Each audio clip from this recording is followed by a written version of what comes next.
The report Health of People is absolutely essential. It's making the case that social sciences are needed if we're really going to make a step change in the health of the population of this country. We can get so far with biomedical investment, but that investment is wasted if we don't do the social science research to show how do we get people to adhere to this expensive medication or accept these expensive vaccinations. The investment in healthcare, in the prevention agenda, in social care is being massively squeezed. We absolutely need to find new ways of achieving better health outcomes with the same resources. In England, we're spending between 8 and 8.5% of GDP on healthcare, which rounds up also provision within the private sector, which is relatively small in England. Is it a strain on the economy? Not if you look at it in terms of an investment. What is it that a universal pledge of healthcare gives you, ideally, is an economically active population kept healthy for as long as possible during life. And that, for me, is a profound investment, well worthwhile. If you look at other countries who spend a greater proportion of GDP on healthcare, it's not necessarily with that outcome. Sometimes outcomes are better in some conditions, outcomes are poorer in some conditions. The way we can increase the efficiency of what we can do is a better design of our interventions and our services, our policies.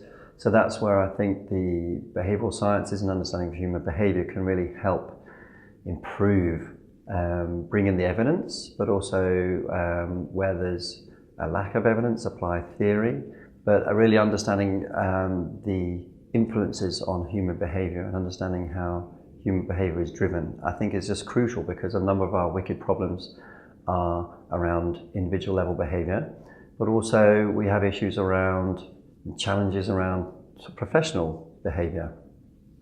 So really understanding what are the drivers of those and how different influences at different parts of the system can come together to improve public health outcomes is really key. This report is long overdue, actually, and in my view will do quite a significant amount to change thinking around the role of social sciences in healthcare.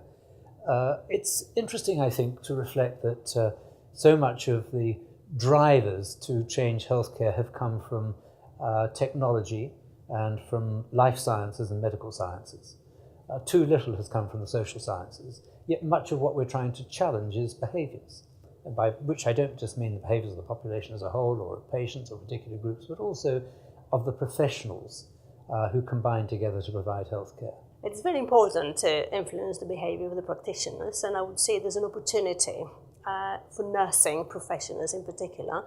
They are the ones that comprise the majority of the workforce. They're the ones that have most of the contact with the patients, and by changing the behaviour of the clinicians, we're likely to have the most influence on actually achieving the patient outcomes. The implementation of various initiatives, that's where social science comes in, and there's a great opportunity to work with the nursing professionals who again are on the front line, on the forefront of that implementation effort.